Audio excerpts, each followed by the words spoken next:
Perkenalkan, nama saya Luna Anindita Saraswati dari jurusan Desain Komunikasi Visual Angkatan 2024. Hari ini saya akan membahas mengenai hak kekayaan intelektual atau HAKI. Hak kekayaan intelektual atau HAKI adalah hak yang melindungi karya-karya hasil ide dan juga kreativitas manusia.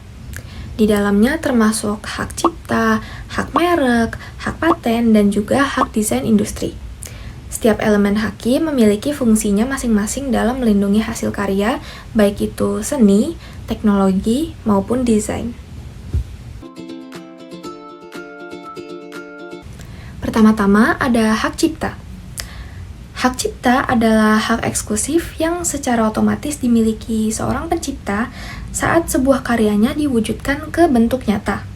Perlindungan ini diatur dalam Undang-Undang Nomor 28 Tahun 2014 tentang hak cipta. Lalu ada dua aspek penting dalam hak cipta, yaitu hak moral yang menjaga nama baik seorang pencipta dan tetap diakui meskipun karyanya digunakan oleh orang lain. Kedua, ada hak ekonomi yang memberikan hak kepada pencipta untuk mendapatkan keuntungan secara finansial dari karya mereka. Nah, contoh paling sederhananya adalah lagu Espresso milik Sabrina Carpenter. Lagu itu dilindungi oleh hak cipta, dan semisal ada yang menggugah lagu itu tanpa izin yang formal, atau mengubah lirik lalu mengakuinya sebagai karya sendiri, itu termasuk pelanggaran hak cipta. Durasi perlindungan hak cipta ini berbeda, biasanya berlaku seumur hidup pencipta ditambah 70 tahun setelah wafatnya. Setelah itu, karya masuk ke domain publik lagi. Dan di Indonesia, pendaftaran hak cipta bisa dilakukan di Direktorat Jenderal Kekayaan Intelektual atau DJKI. Di bawah Kementerian Hukum dan HAM. Nah, walaupun hak cipta ini bersifat otomatis, pendaftaran ini tetap dianjurkan dan akan berguna sebagai bukti formal. Kedua, ada hak merek. Hak merek melindungi sebuah identitas suatu produk atau jasa seperti nama, logo, simbol, gambar, ataupun kombinasi dari segala unsur tersebut. Hak merek diatur dalam Undang-Undang Nomor 20 Tahun 2016 tentang merek dan indikasi geografis. Contohnya, nama Sabrina Carpenter bukan sekedar identitas penyanyi, tetapi juga merek dagang. Kaos atau parfum dengan label Sabrina Carpenter dilindungi hak merek, dan semisal ada produk palsu yang disebarluaskan, itu termasuk dalam pelanggaran. Merek yang sudah terdaftar dilindungi selama 10 tahun dan bisa juga diperpanjang. Proses daftarnya pun dilakukan melalui DJKI. Nah, hak merek melindungi bukan sebatas bisnis, tetapi juga para konsumen agar mereka mendapatkan produk yang asli dan berkualitas. Ketiga, ada hak paten. Nah, paten adalah hak eksklusif untuk invensi di bidang teknologi. Misalnya, headphone yang menggunakan sistem redap suara atau noise cancelling yang telah dipatenkan oleh merek Sony atau Bose.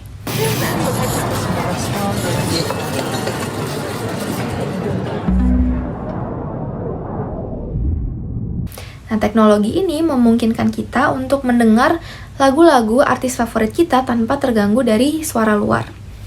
Nah, paten ini telah diatur dalam Undang-Undang Nomor 13 Tahun 2016 tentang paten. Ada dua jenis paten, yaitu paten biasa untuk penemuan yang benar-benar baru dan paten sederhana untuk inovasi yang lebih sederhana. Masa perlindungan paten biasa adalah 20 tahun, sedangkan paten sederhana yaitu 10 tahun. Paten mendorong inovasi di bidang teknologi. Nah, banyak startup atau perusahaan teknologi kecil yang mampu berkembang karena adanya hak paten yang melindungi invensi mereka. Keempat, yaitu hak desain industri. Hak desain industri melindungi tampilan visual suatu produk yang bersifat estetis.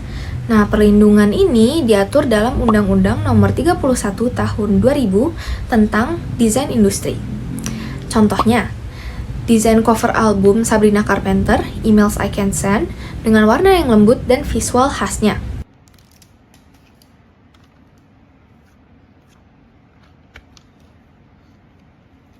Atau bisa juga packaging edisi spesial albumnya yang memiliki desain unik. Semua elemen tersebut dilindungi oleh hak desain industri. Nah, durasi perlindungan hak desain industri adalah 10 tahun setelah pendaftaran dan prosesnya juga dilakukan di DJKI. Mempelajari hak kekayaan intelektual memanglah penting dalam industri kreatif. Tanpa adanya perlindungan haki, para pencipta bisa kehilangan hak-haknya, baik secara pengakuan maupun dari segi keuntungan ekonomi.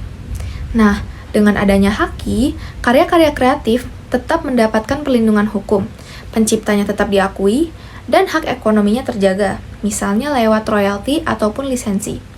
Selain itu, haki juga mendorong orang-orang untuk terus berkarya karena adanya rasa aman dan kepastian hukum di lingkungan sekitar. Sebagai mahasiswa DKV, saya sangat sadar seberapa pentingnya perlindungan haki itu. Saat kita membuat desain logo, ilustrasi, ataupun kemasan produk, semua itu termasuk sebagai karya intelektual, dan tanpa perlindungan haki, karya kita bisa saja diciplak oleh orang lain yang tidak bertanggung jawab, sehingga kita kehilangan hak ekonomi maupun moral. Nah, dengan haki, para pencipta bisa merasa aman, lebih percaya diri dalam berkarya, dan juga punya peluang besar untuk mendapatkan keuntungan ekonomi.